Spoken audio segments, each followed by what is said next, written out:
Velankar sir, आवाजाची कार्यशाळा हे काय आहे? म्हणजे हे काही नवीन आवाजाबद्दल काही कोर्स आहे का? नवीन आवाज नाही, आवाज आपलाच असतो.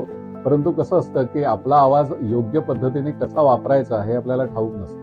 म्हणजे मग आवाजाची पट्टी आपल्याला वापरता येत नाही, आवाजाचा आकार वापरता येत नाही, आवाजाचा पोत वापरता येत नाही, भावना किती घालायच्या हे आपल्याला कळत नाही.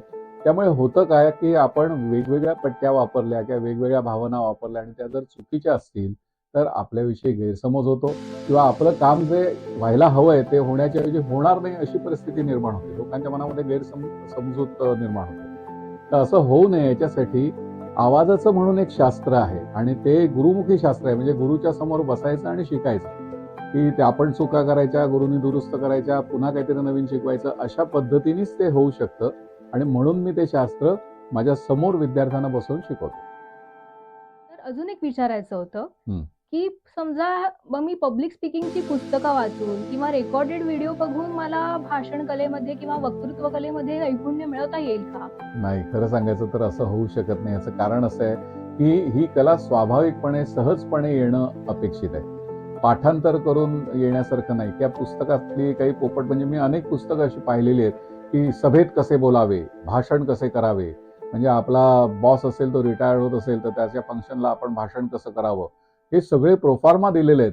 लोक काय करतात, ते पाठ करतात. मग आता समजा एकाच कंपनीमधले 2 बॉस वेगवेगळ्या वेळेला जर रिटायर होत असतील, तर त्यावेळेला दोन्ही वेळेला ते एकच भाषण करणार का तुम्ही? तर असं होऊ शकत नाही. किंवा काही जण 2 दिवसामध्ये तुम्हाला भाषण कला शिकवतो. मुंबईच्या बाहेर कुठल्यातरी हॉटेलमध्ये वगैरे असं ते आयोजित करतात.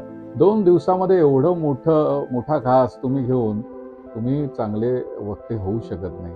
हे हळू शिकायचं शास्त्र आहे. ते चांगलं म्हणजे आधी एक घास घ्यावा, तो पचवावा, मग पुढे जावं. पण असं होताना दिसत नाही आणि व्हिडिओच्या बाबतीतही असं होतं, की व्हिडिओ हा तुम्हाला एका दृष्टीने मदत करू शकतो, की तुम्हाला वरचेवरती गोष्ट पाहता येते. नाही असं नाही. परंतु व्हिडिओ बघून तुम्ही कॉपी करायला लागता. म्हणजे व्हिडिओमध्ये असलेला माणूस कसं बोलतोय, हे पाहून तुम्ही त्याच्यासारखं बोलायला लागता. असं नाहीये. प्रत्येकाचा स्वभाव वेगळा आहे, प्रत्येकाच्या गरजा वेगळ्या आहेत, प्रत्येकाच्या मानसिक स्थितीमध्ये सुद्धा फरक आहे. त्यानुसार तुमचा आवाज लागणार आणि त्यातून तो चांगला कसा लावायचा, हे शास्त्र म्हणजे आवाज साधना शास्त्र आहे आणि म्हणून ते लोकांसमोर बसून त्या लोकांसमोर उभं राहून बोलताना कसं वापरता येईल हे शिकायला पाहिजे. त्याच्याशिवाय होणार नाही. तर मग हा कोर्स आपला कधी सुरू होतोय? हे तर येत्याच महिन्यामध्ये सुरू होत आहे.